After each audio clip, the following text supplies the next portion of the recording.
Bharatiya Janata party ने जो कहा सो करके दिखाया।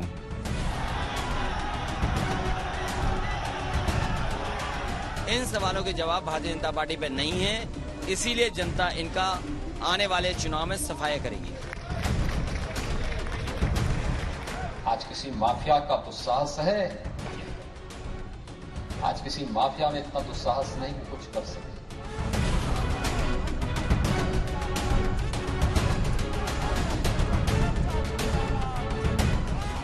वो इसलिए क्योंकि ठोकर राज चल रहा है।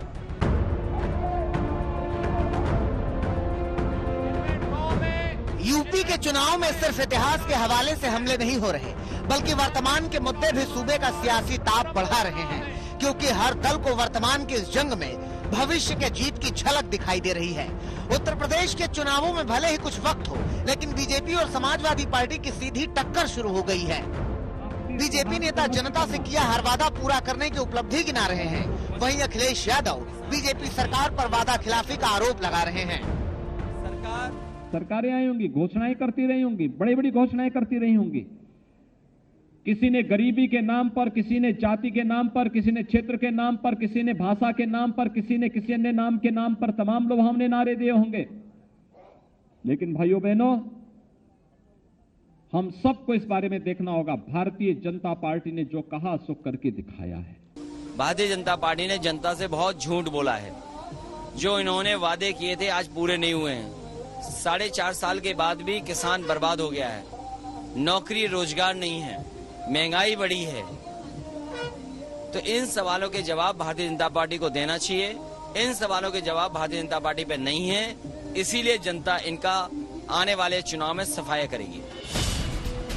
यूपी की लड़ाई सिर्फ विकास के मुद्दे तक सीमित नहीं, कानून व्यवस्था को लेकर भी दोनों ही पार्टियों के अपने अपने दावे हैं। बीजेपी प्रदेश में अब कानून के राज का दम भर रही है, तो अखिलेश योगी सरकार पर ठोको राज वाला तंज कस रहे हैं। प्रदेश के अंदर यह माहौल देने में हम क्यों सफल हुए?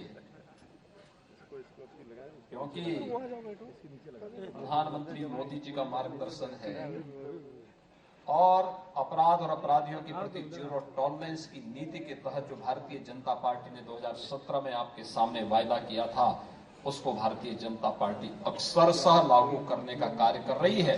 इसलिए आज प्रदेश भय मुक्त है, दंगा मुक्त है, अपराध मुक्त है, भ्रष्टाचार मुक्त है और विकास की गतिविधि तेजी के साथ आगे बढ़ती हुई दिखाई दे रही है। उत्तर प्रदेश में इस तरह की न जाने कितनी घटनाएं हुई हैं, जहां निर्दोषों की जान ले ली गई। कासगंज में वो नौजवान, कोई कल्पना कर सकता है कि जो नल है उससे अपनी हुडी के तार से जान चली जाए उसकी? ये कहां की कहानी पुलिस बना रही है? क्या आपने नहीं देखा गोरखपुर में डीएम एसपी धमका रहे थे उसके परिवार को कि एफआईआर न लिखें? आज कस्टोडियल डेथ में सबसे आगे है उत्तर प्रदेश, और वो इसलिए क्योंकि ठोकर राज चल रहा है। बीजेपी और अखिलेश में वार पलटवार वाले इस शोर के बीच कांग्रेस भी यूपी में पूरा जोर लगा रही है।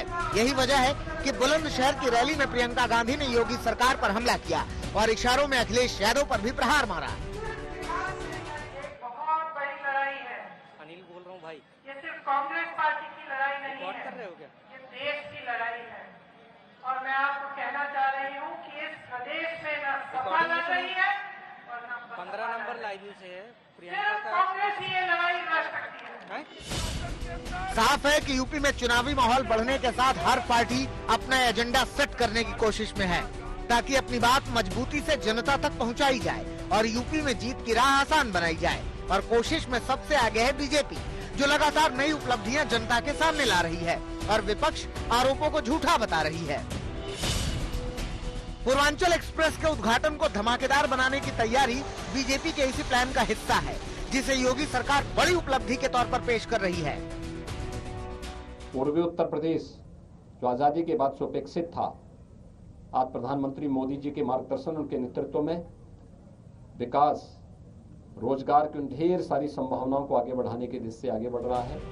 लेकिन विपक्ष कह रहा है कि आधे अधूरे विकास का यूपी चुनाव में हिसाब होगा। जहां तक सवाल पूर्वांचल के एक्सप्रेसवे का है, इसका भी नाम बदला गया।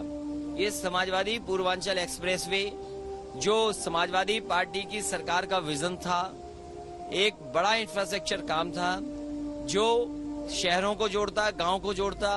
पूर्वांचल जो हमारा गरीब इलाका है, जो रोजगार के अभाव में नौजवानों को बाहर जाना पड़ता, इस पूर्वांचल एक्सप्रेसवे से न केवल अर्थव्यवस्था बढ़ती बल्कि नौकरी और रोजगार के भी नए अवसर आते।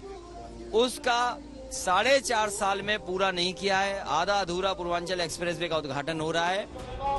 विकास के दावे या विपक्ष का वार, यूपी चुनाव में जनता किस पर भरोसा करेगी ये तो वक्त बताएगा, लेकिन ये तय है कि चुनावी समर में एक दूसरे पर हमलों के दौर और तेज होते जाएंगे। लखनऊ से समर्थ श्रीवास्तव के साथ आज तक ब्यूरो।